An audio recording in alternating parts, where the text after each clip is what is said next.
I'm a little bit lost for words That's okay. as to what old people really do with their skin. I can ask another question. Okay, you can ask me an easier question. Okay, how did you take care of your skin when you were younger?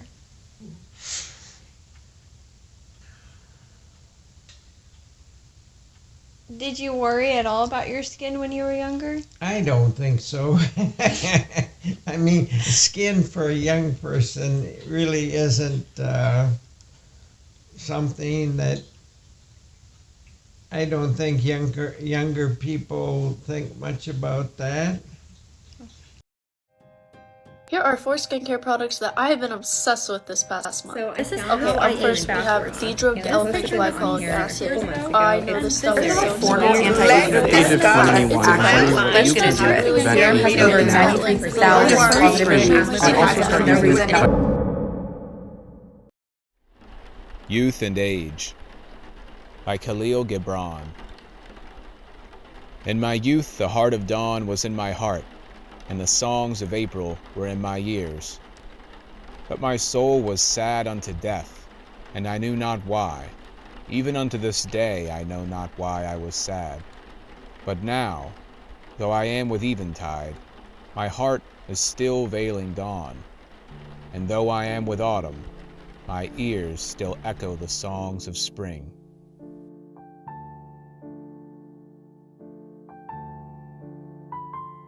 I was surrounded by old people as a little kid, and I loved it. Until around age 13, I probably had just as many friends my own age as I had ones 50 to 60 years older than me.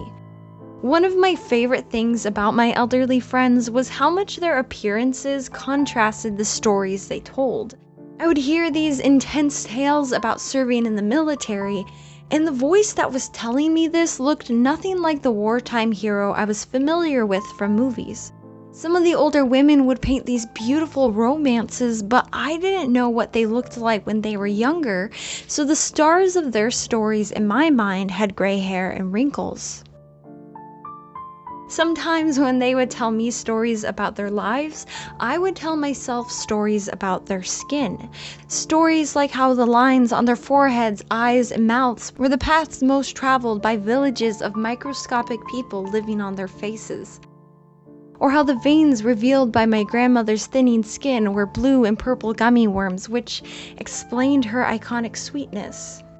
My observations about my elderly friends became a simile, became a metaphor, then became my understanding of the world. I noticed their skin had a fine crinkle texture like crepe paper streamers. Their skin was the texture of birthday parties. They were wrapped up in 1,000 colorful streamers, mummified in celebrations, and I was like a sheet of paper waiting for time to crinkle me. Life moved on, and some of my older friends moved on too, some far away and some very, very far away. And even though I had grand admiration for aging and wrinkles when I was a kid, I have a lot of apprehension about looking older now. And I'm not the only one who does, so what's changed? They say men get better with age, and women just age. Oh, really? Oil of Olay. Men get character lines, women get wrinkles. Oh, really? Created to penetrate quickly, lessen the look of lines. I don't intend to grow old gracefully. Oil of Olay. I'm fighting it every step of the way. Really. In 2016, the anti-aging industry was worth $40 billion, but today it's worth over $70 billion. While many things have influenced this massive value increase, a very significant one is that the market finally broke through to a much younger age demographic. How were they able to do this? Well, first of all, they started to market in a different way. People older than 40 are normally suggested age-reversing products, while people in their 20s are marketed preventative aging.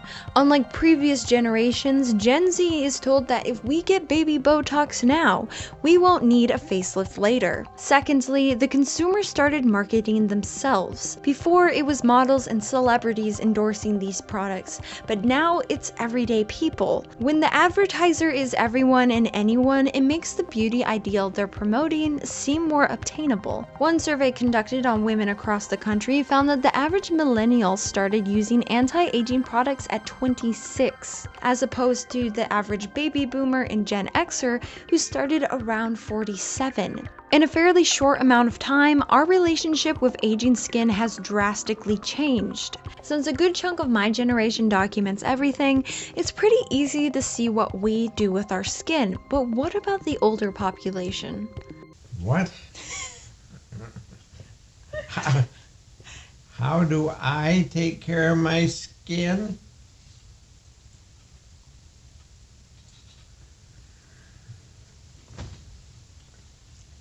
Well,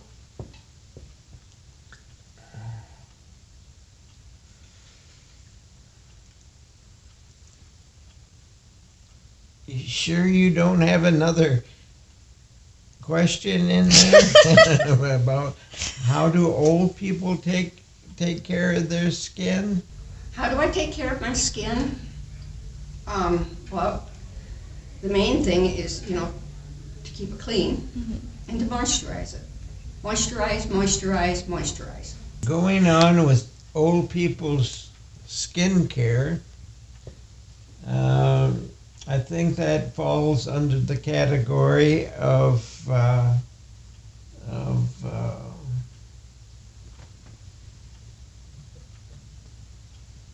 things like moisturizing and other type of lotions that you have to use on aging skin. To bath daily, which a lot of older people don't do that, and lotions.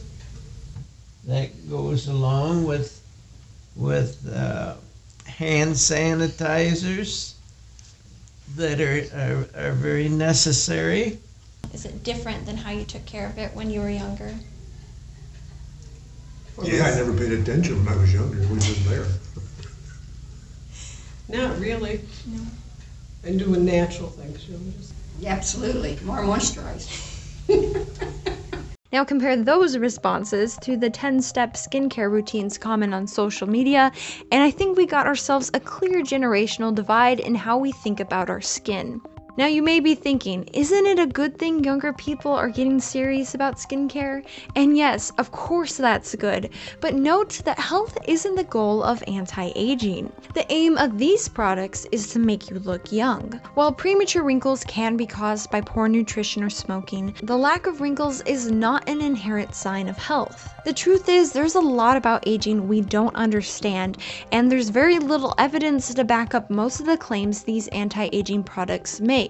How you age generally just comes down to your genetics and environment, both of which a cream can't change. So if anti-aging products have murky results at best, what makes us want to try to hide the appearance of aging? Well, much like how I told myself stories about my friend's skin, the content we consume is telling a story about our skin. From music to movies to social media, it's building a societal narrative that influences how we interpret our aging skin.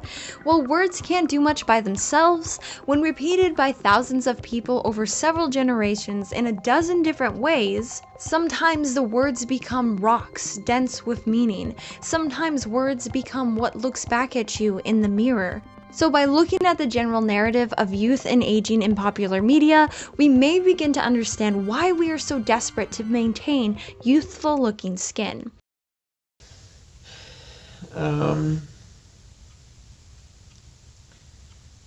Well, I just like being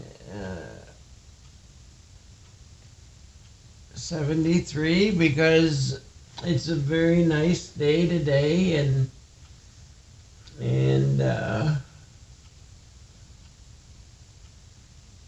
I don't know, it's a very happy time of day. We have nice little clouds out there, and we still have half a yard of what would you call it out there? Snow? Half a yard of snow. And I think there may be, if we look around, I think maybe we can see some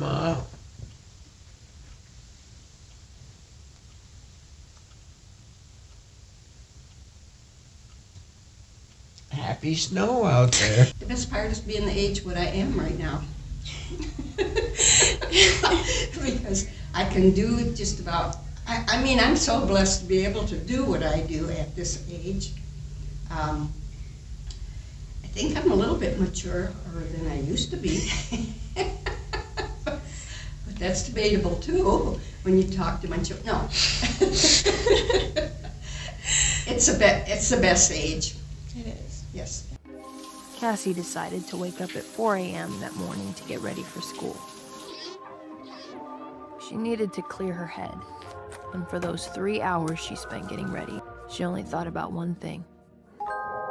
Young skin has been a consistent beauty standard for generations. It's why we have sayings like age before beauty, where the word beauty is used as a replacement for youth. Looking at the celebrities, models, and portraits we consider beautiful, they tend to all have one thing in common: the appearance of impossibly smooth, poreless, blemishless skin, a trait most often associated with younger people. Lana Del Rey's song Young and Beautiful is one of the most obvious pieces of media in recent years correlating youth and good looks. Will you still love me when I'm no longer young and beautiful?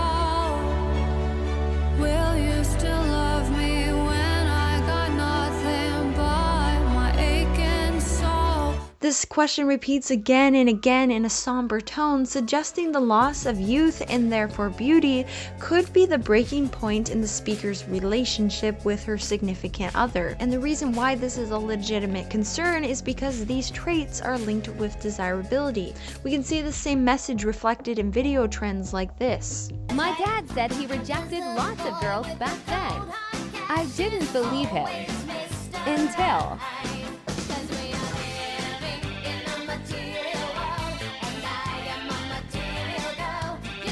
By saying you don't believe your parents could be sought after until you see an older picture of them creates a clear connection between attraction and youth. And this is very significant because beauty in our culture is power. According to the Institute of Labor Economics, employees considered conventionally attractive can earn up to 15% higher wages than their colleagues that fall outside of the standard. Now, it's important to note that this does not affect all people groups to the same degree or in the same way.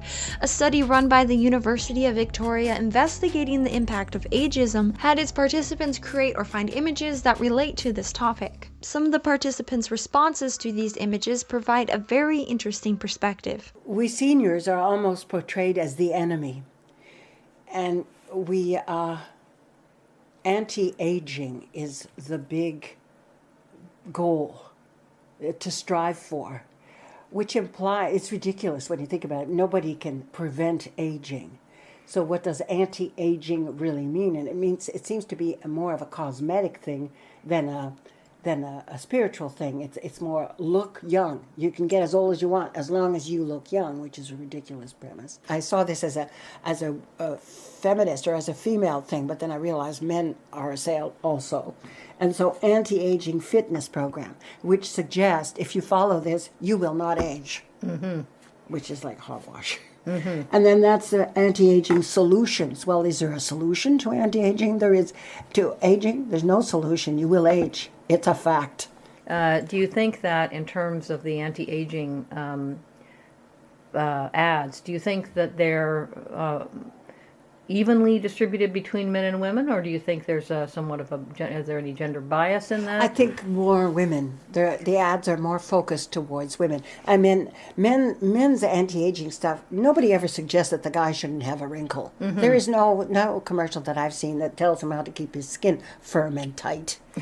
There's more of a body, build your body, the lower body, emphasis in the commercials I see for men, and more of above the neck for women, which is kind of an interesting thing. Well, I think the society at large was constantly about beauty and like being young and that sort of vitality. And then at home, everyone was like trying to achieve that by being on various diets all the time and by trying out various new skin creams, like what were some of the ones that came out? Retinol? that a thing? I've heard of that one. Yeah, I remember when retinol came into my house as a child, and I was like, retinol, like, what is that? That sounds so scary. And it had like a prescription marker on it, and like people were rubbing it on their face. But was this just women? When you say people, was it women? It was my mom and my aunts. I think that another interesting thing about it is that as a gay man, it's comparable to the way women are advertised too. I think gay men and women share sort of a common predator in the marketing world that recognizes like this is a group that we can target. I don't think that like women and gay men, there's a sort of more of a tendency to infantilize and like baby soft skin and all that kind of stuff. Like, why should we have baby soft skin? I'm 35. Would you say, you say these are your products. Yep. So in a sense then, you have internalized some of those messages. They have won with me. They have won. They are getting their dollars. Yeah. Men aren't immune to the messages of anti-aging, but those with less social power seem to be more imposed with the impossible task of defying the laws of nature in order to stay relevant. Nowhere is this clearer than looking at how male actors age relative to their co-stars. It's all too common for the female love interest to be at least 10 to 20 years younger than their male leads, but rarely do we see the reverse.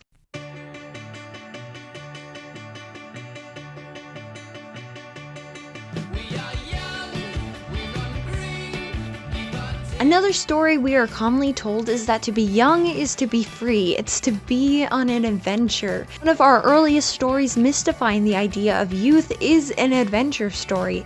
As the legend goes, a certain conquistador went looking for the fountain of youth in the 16th century. Now obviously he didn't find these magical healing waters, but the myth remains a cornerstone in connecting youth with exploration. Peter Pan is the poster child for this narrative.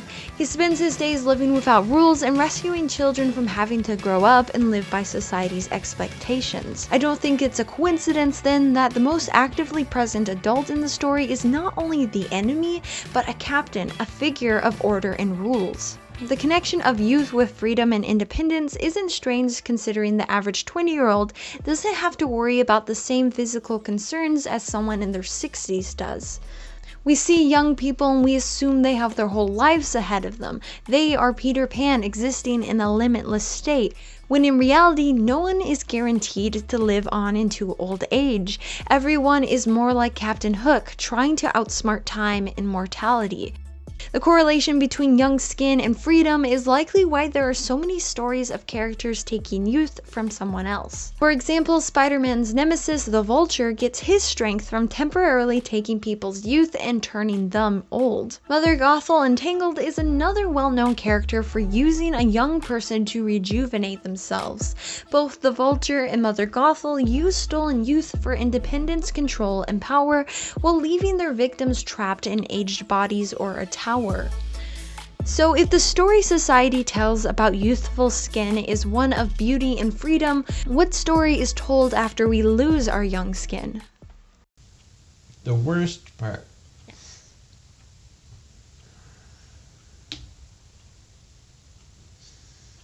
Oh, there's the squirrel. He's right out in the middle of the yard. The worst part of being at this age, I come from a large family of 10 children, and I have lost lots of my siblings, and it's true what they say, that you should try to replace 5 new friends each year as you get older, because naturally you lose them along the way. Well, I don't think I really have a worst part. I'm kind of a happy person. I enjoy my life. You don't have the strength to do what you want to do. Agreed, plus you're told not to do it anymore. I've fallen, and I can't get up. We're sending help immediately, Mrs. Fletcher. Where youth is freedom, old age is thought of as the embodiment of loss of relevance, vitality, beauty, independence, memory, and life.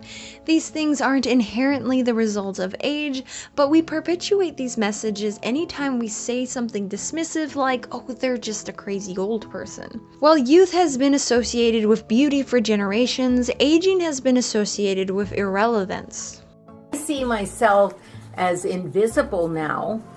People look through me. Interesting. Like, I find, like at one time, people, like they would acknowledge me, and I find now that I'm older, people kind of walk past you, get in line in front of you. They don't see you as a person. A lot, and I'm not saying everybody, majority I would say do though. Like you can walk down the street, and I like to smile and make eye contact with people, but people look right through me. Mm-hmm. And that's since I've got old. When I was younger, I still see, and you know, I was going to say, I still see myself like that. I still see myself younger.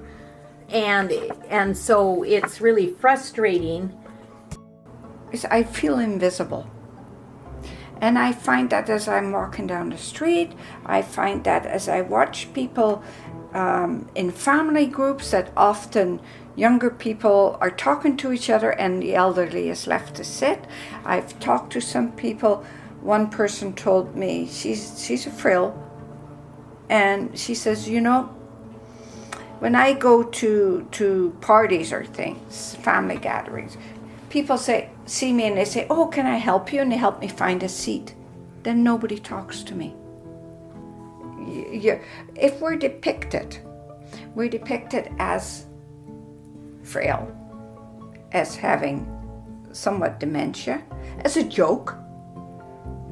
Not that often are we, I pick up magazines, not that often are there stories about people of an older age. The diminishment of older voices is reflected in the lack of representation of older people in traditional media.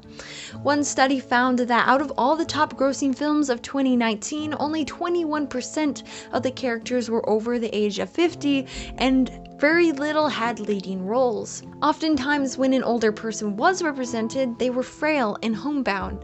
And while that is a reality for many old folks, it certainly isn't for everyone. And yet, we are told to be young is to live and to be old is to be trapped. The film that captures this treatment of elderly people well is The Mysterious Case of Benjamin Button, which tells the story of a character who is born old and ages backwards. In the beginning of the film, when Benjamin is an old-looking child, he lives in a nursing home and is told that the outside world is dangerous to him. Despite being a literal child, he isn't allowed to have an active life until he grows young. There is this psychological phenomenon known as the halo and horn effect, which refers to when we make positive or negative judgmental errors based on a single noticeable characteristic. An example of the halo effect would be seeing an attractive person and assuming they're smart or kind. We can see the horn effect with old skin in the growing link between age, ugliness, and evilness. For women, this is seen in the hag and witch trope, which are depicted as lonely and isolated, completely disconnected from youth. For men, this is seen in corrupt leader characters such as Chancellor Palpatine from Star Wars and Frollo from The Hunchback of Notre Dame, who are presented as selfish, trying to lead the young from the right path. So why do we use old people as villains? Well, one, because it subverts the respect your elders mindset, and two, to build tension using our disgust and fear of aging bodies. Roxana Hadidi explained this best when she said, "A number of films suggest that the process of getting older is itself a kind of body horror." I happen to be a wizard, a soothsayer, a prognosticator. I have the power to see into the future. On the flip side, aging skin is also connected to ideas of knowledge that can only come with time. The wise old mentor figure who serves as a guide for the younger protagonist is a well-known stock character in pop culture and is often the most wrinkled figure in film. Gandalf and Yoda are probably the most familiar examples. Similarly, grandparent characters tend to serve a nurturing, supportive role for the younger protagonist. The expectation suggested here is that at a certain age, your adventure is over and you should assist someone else on theirs. These character tropes present an interesting dichotomy when it comes to social narratives of aging. On one hand, old people are forgotten and frail, but on the other hand, they may have some useful information. Often, the older someone gets in film, the farther they get from being a complex person. In the 2002 Spider-Man film, Rosemary Harris plays an iconically elderly character, Aunt May, who functions as a wise mentor to Peter Parker. She serves her purpose in the story, and we don't really get to know much else about her.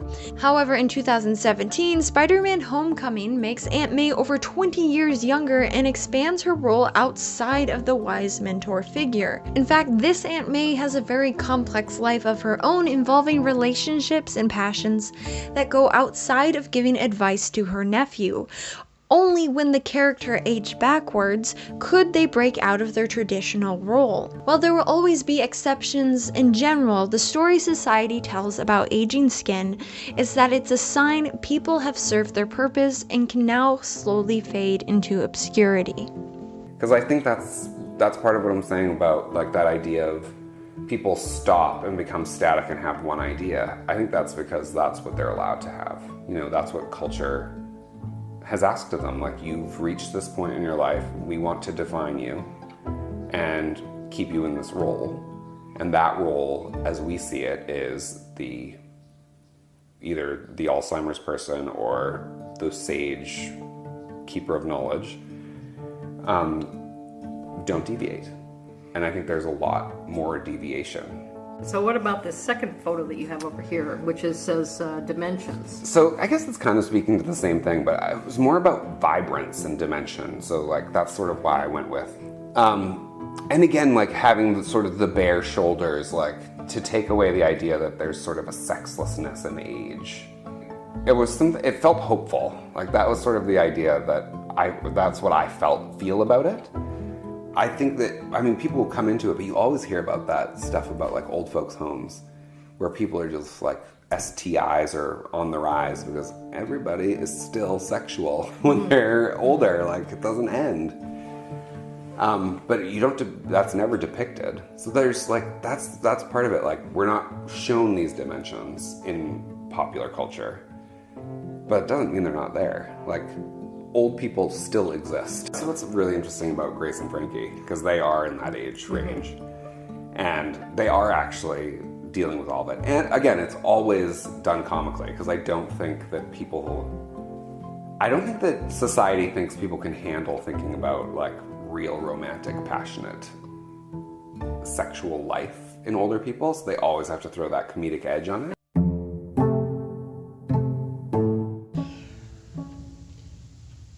Just off the top of my head, I think it's crazy for young people to be concerned about aging skin.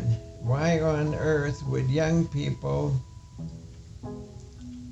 be worried about such a topic at a young age? I don't understand it, and I don't know why they should be under this burden and concerned.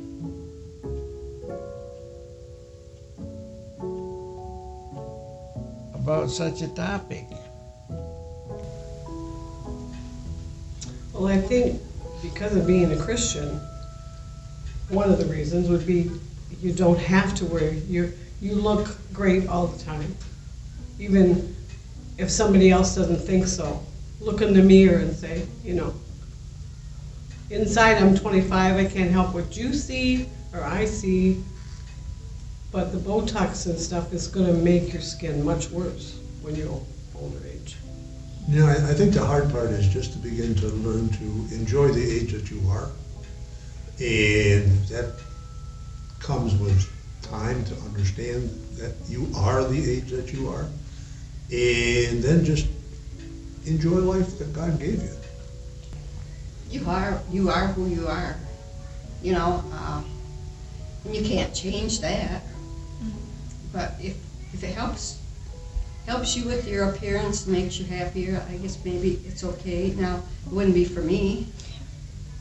you know, I mean, really, I kind of try to go more in the natural line, which I'm getting where I know I'm not quite as natural as I used to be. So, that's about it. I just don't know why it's a concern for young people to be worried about aging skin. Do you think anybody needs to be worried about aging skin?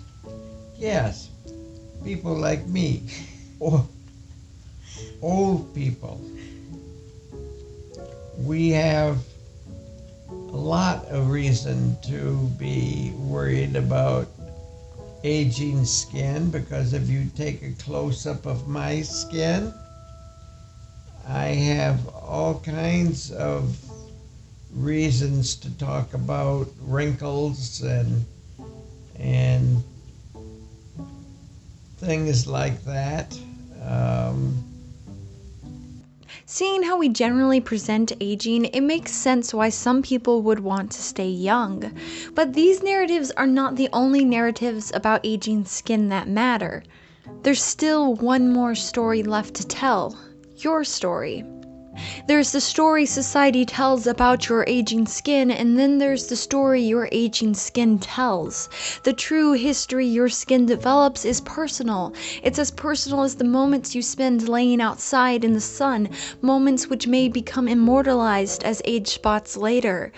As personal as your hair changing color like the autumn leaves as a prize for making it as long as you have. Reality is always more complicated than social narratives allow for, and yet we can't help but be influenced by them. Alongside the anti-aging boom, there are people advocating for the value they see in aging skin. There are artists representing the beauty of aging. Janet Bodilak's series Aging in America is a fantastic collection of oil portraits of people ranging 90 to 104. Photographer Arian Clement's work captures elderly people in intimate moments, demonstrating we should pay attention to those who have lived more than half a century.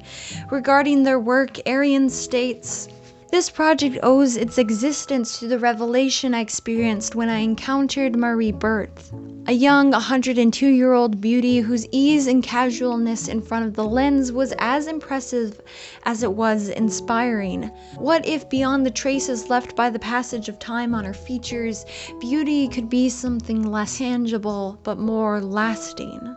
Advocating for the value of your aging skin and what it means to you isn't easy. The forces perpetuating anti-aging ideas are much bigger than one person, but many scholars suggest that one way to feel less pressured by these social narratives is to live a life full of meaning. Simone de Beauvoir says, "In old age, we should still wish to have passions strong enough to prevent us from turning in on ourselves." In other words, yes, life changes when you age, but that doesn't mean you stop living. Follow your interests, learn about yourself, learn about the world. Jane Ellen Harrison puts this much more elegantly than I can, so I'm going to end with her words. She says, "People ask, would you or would you not like to be young again? Of course, it really is one of those foolish questions that should never be asked, because they are impossible. You cannot unroll the snowball which is you. There is no you except your life, lived. But apart from that, when you rise from what somebody calls the banquet of life, flushed with the wine of life, can you want to sit down again? When you have climbed the hill and the view is just breaking, do you want to reclimb it? 1,000 times no. Anyone who honestly wants to be young again has never lived, only imagined, only masqueraded. Of course, if you never eat, you keep your appetite for dinner." You know, we talk about our young people and they say this and that about them, but we have wonderful young people. We do, we do. And just continue to do what you're doing.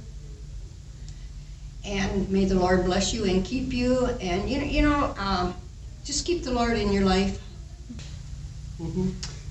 The other part is, maybe it's harder for guys and girls, I don't know. But just enjoy. Life is short. Enjoy it. It's a journey. Travel it successfully, and that does not mean dollars and cents.